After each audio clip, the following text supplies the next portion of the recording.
A problemática do nosso trabalho é o impacto do cultivo e a expansão agrícola nos biomas brasileiros. Começamos com o bioma Amazônia, maior bioma brasileiro. Com base na Agência Brasil, a extração de madeira ilegal gera desmatamento e, juntamente com a atividade agropecuária, ocupam considerável extensão de terra. O bioma Cerrado, o segundo do Brasil, em número de alterações decorrentes dos avanços de usos antrópicos, compõe a frente da expansão agrícola através de muitos desmatamentos. Apesar disso, é considerado um dos maiores concentradores mundiais da biodiversidade, abrigando as maiores bacias hidrográficas da América do Sul. A maior conversão nesse bioma é a expansão contínua e acelerada da agricultura. O bioma Mata Atlântica é o mais devastado do Brasil e um dos mais ameaçados do planeta, por isso se concentram diversos projetos socioambientais no Brasil. Segundo a Agência Brasil, em 2018, apenas 12,6% do seu território eram cobertos por florestas nativas. A Caatinga é considerada área suscetível à desertificação. Existem muitas espécies endêmicas que só ocorrem lá, sensíveis do ponto de vista ambiental. Neste bioma, a característica de ocupação do território é de pequenos estabelecimentos rurais e sistemas agroflorestais.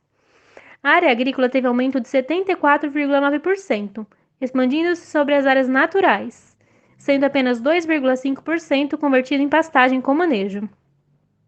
No bioma Pampa, predominam os campos e, em 2018, 37,4% eram de vegetação campestre, seguida por classe da área agrícola, por 36,3%, além de 19,3% de área natural descoberta do Brasil. O bioma Pantanal, apesar de ser expansão territorial menor do Brasil, está entre as maiores extensões úmidas do planeta. A problemática é a conversão de vegetação campestre, ou seja, o pasto nativo, em pastagem por manejo, que se dá através da substituição do pasto nativo pela pastagem por manejo, por meio da substituição das forrageiras exóticas por gramíneas que não são originais do Pantanal. De maneira geral, os biomas estão sendo muito impactados pela expansão dos cultivos agrícolas e agropecuários. Bem, eu me chamo Letícia e eu vou falar um pouco sobre o efeito da expansão da fronteira agrícola. Primeiro, eu acho interessante frisar que o agronegócio ele tem uma forte contribuição na economia. Ele representa 26,6% do PIB no ano 2020. Esse número ainda não foi fechado para 2021, por isso que eu trago a informação de 2020. E a gente tem que entender que o crescimento econômico ele não é desenvolvimento. O crescimento econômico vê só números, não enxergam pessoas. Enquanto que o desenvolvimento ele vai levar em consideração a qualidade de vida, aspectos, uma série de indicadores que vão medir a qualidade de vida dos indivíduos, das pessoas, na verdade. Então, a proposta do agronegócio, ela não está direcionada ao desenvolvimento, ela está direcionada ao crescimento. E assim, a expansão da fronteira agrícola pelo agronegócio tem dois grandes grupos de impactos, o ambiental e o social.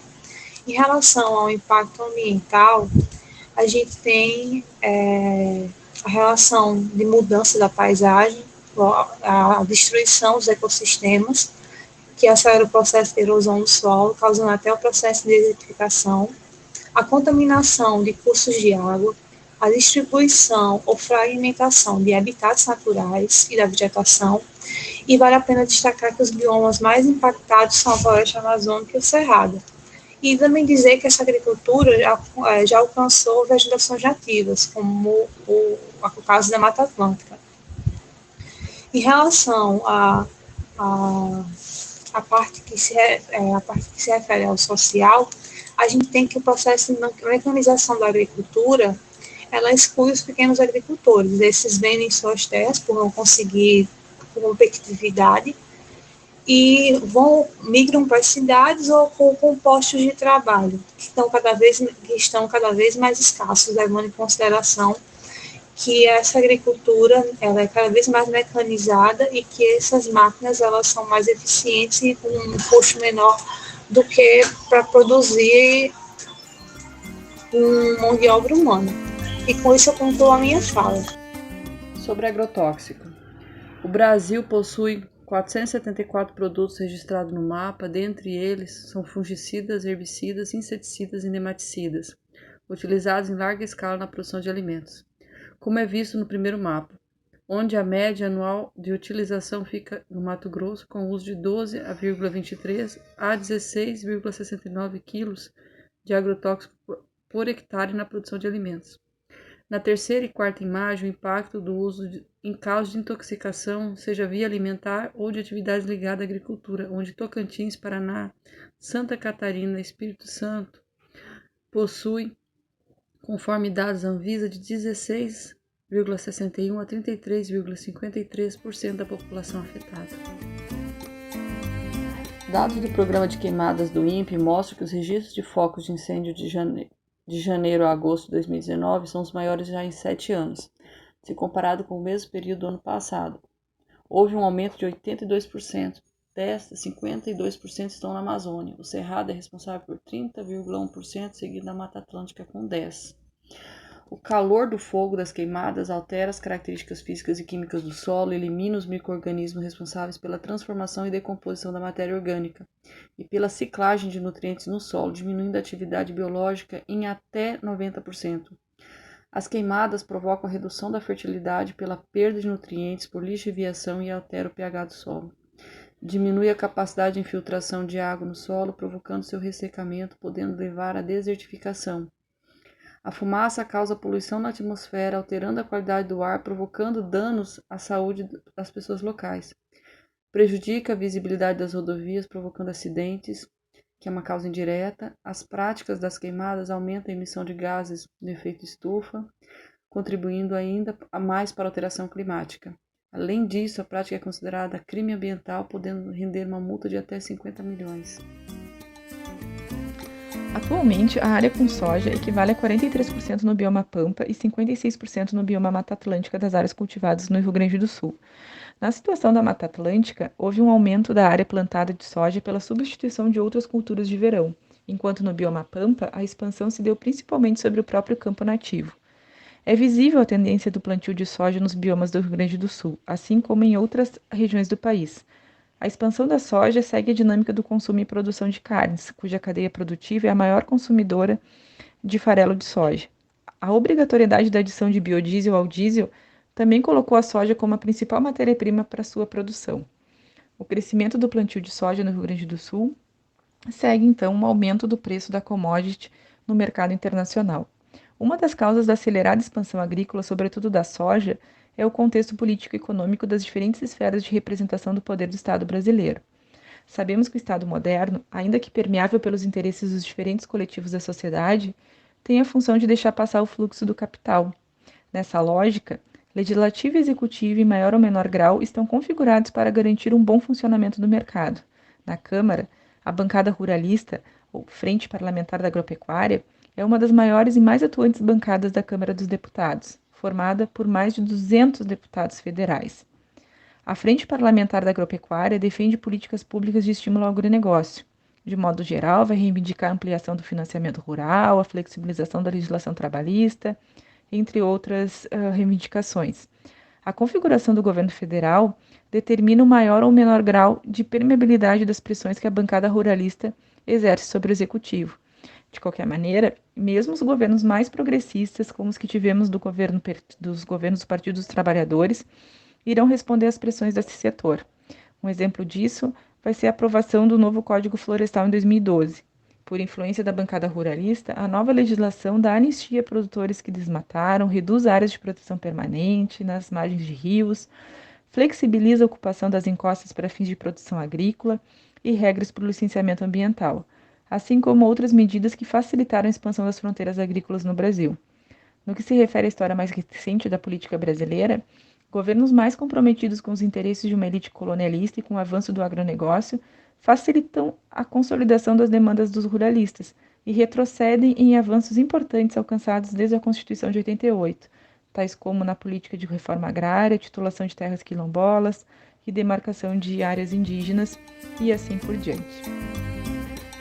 Outra causa da acelerada expansão das fronteiras agrícolas, sobretudo da soja no estado do Rio Grande do Sul, assim como em outras regiões do Brasil, é a pressão que o mercado internacional exerce sobre o setor. É na configuração do mercado internacional que se estabelecem os canais comerciais fundamentais e a dinâmica para o funcionamento e desenvolvimento do mercado da commodity. o desenvolvimento e estruturação de um sólido mercado internacional relacionado com o comércio de produtos do complexo agroindustrial da soja se consolidaram no contexto internacional, especialmente para atender demandas crescentes dos setores ligados à produção de produtos de origem animal.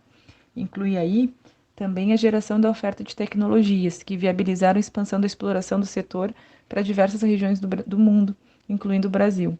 A soja, nesse contexto, faz parte do conjunto de atividades agrícolas com maior destaque no mercado mundial. É observado que a soja tem sido o quarto grão mais consumido e produzido globalmente, atrás do milho, trigo e a soja.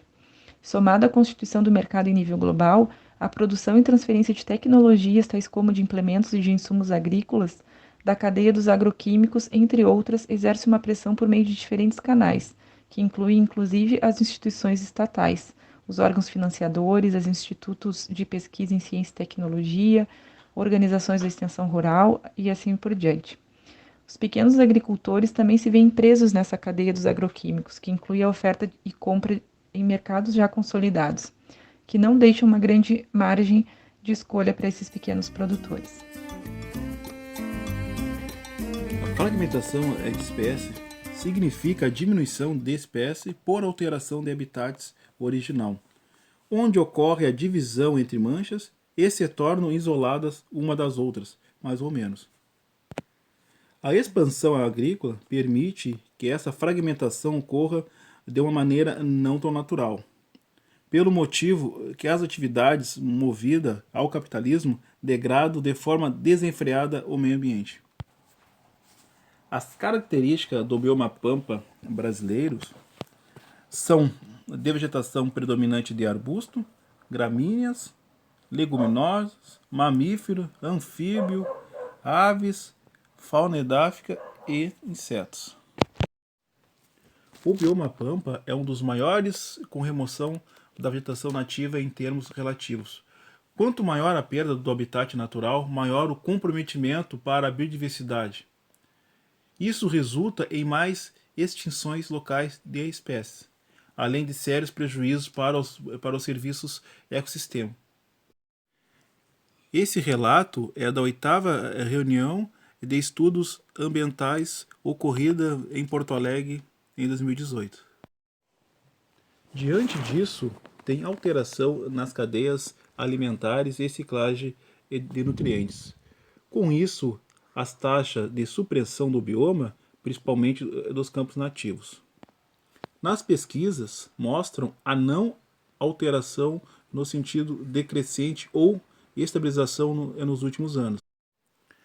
Essas atividades agrícolas de expansão de acordo com os estudos já estão precisando de demanda de restauração nas áreas degradadas para a manutenção da biodiversidade.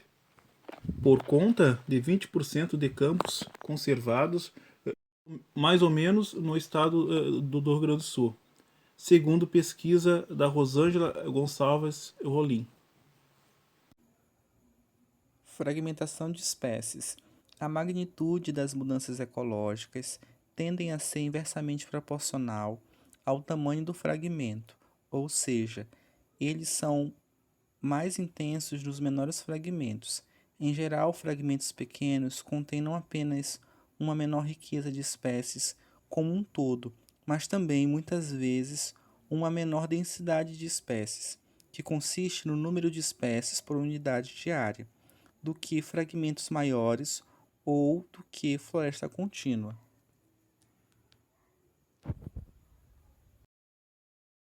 Consequentemente, a fragmentação de floresta pode influenciar os padrões locais e regionais de biodiversidade, devido à perda de microhabitats únicos, isolamento de habitat, mudança nos padrões de dispersão, migração e erosão do solo. A perda de nascentes. É a vegetação que faz com que a água permaneça mais tempo no solo, se retém e possa infiltrar. Isso auxilia o ciclo hídrico e faz com que a água circule e recircule e crie um ambiente propício e menos vulnerável à escassez. A falta de mata ciliar desprotege os rios, causando erosão e assoreamento, poluição dos mananciais, o descarte indevido de materiais, a perfuração de solos profundos e o desperdício de água nas casas, indústrias e na irrigação, também a urbanização tem levado à impermeabilização dos solos e à consequente dificuldade da água em penetrar até os reservatórios subterrâneos. Isso a gente pode observar na imagem número 1.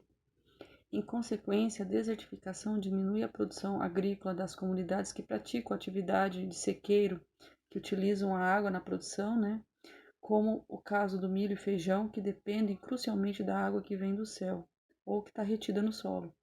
Além disso, a falta de vegetação aproxima os mananciais, faz com que a transpiração nos reservatórios aumente. Existem reservatórios que chegam a perder 2 metros de lâmina d'água por ano devido à evaporação. A fauna edáfica compreende uma expressiva parcela de organismos que têm como habitat o solo ou que passam uma ou mais fases da vida nele. Por isso, a fauna edáfica é utilizada como um importante indicador biológico da qualidade do solo, por sua atuação nos processos biológicos dos ecossistemas, mostrando eficácia inclusive na avaliação dos agroecossistemas degradados. Se um bioma está degradado, o solo também estará, e a fauna edáfica serve como um parâmetro para avaliar a riqueza do solo. As queimadas e o desmatamento são os responsáveis pela diminuição das populações de diferentes espécies, além de formas juvenis, larvais e ausências de grupos. O impacto do cultivo de expansão agrícola nos biomas brasileiros em relação ao saber dos povos tradicionais e conhecimentos locais está atrelado ao racismo ambiental, que inferiorizam esses povos que estão plenamente conectados com a natureza. Tentam silenciar seus saberes, tais como o conhecimento de cura através das ervas medicinais, práticas ancestrais de cultivo secular e manejo do solo. Outros pontos dessa devastadora expansão agrícola que interfere nos saberes locais são a intoxicação dos agroecossistemas, o desmatamento, perda dos seus territórios e também a saúde desses povos. Os povos tradicionais e nos diferentes biomas brasileiros utilizam a natureza como meio de sobrevivência, buscando alimento e abrigo. Nesse sentido, a perda do território acarretam no êxodo rural. E a interferência na saúde dos povos nas comunidades. Vale ressaltar a importância do conhecimento dos mais velhos, aonde os seus saberes são repassados através deles entre as gerações, por meio da oralidade, memórias, conhecimento de cura, plantio e do bioma aonde se encontram. Dessa maneira, os impactos do agronegócio geram grandes perdas.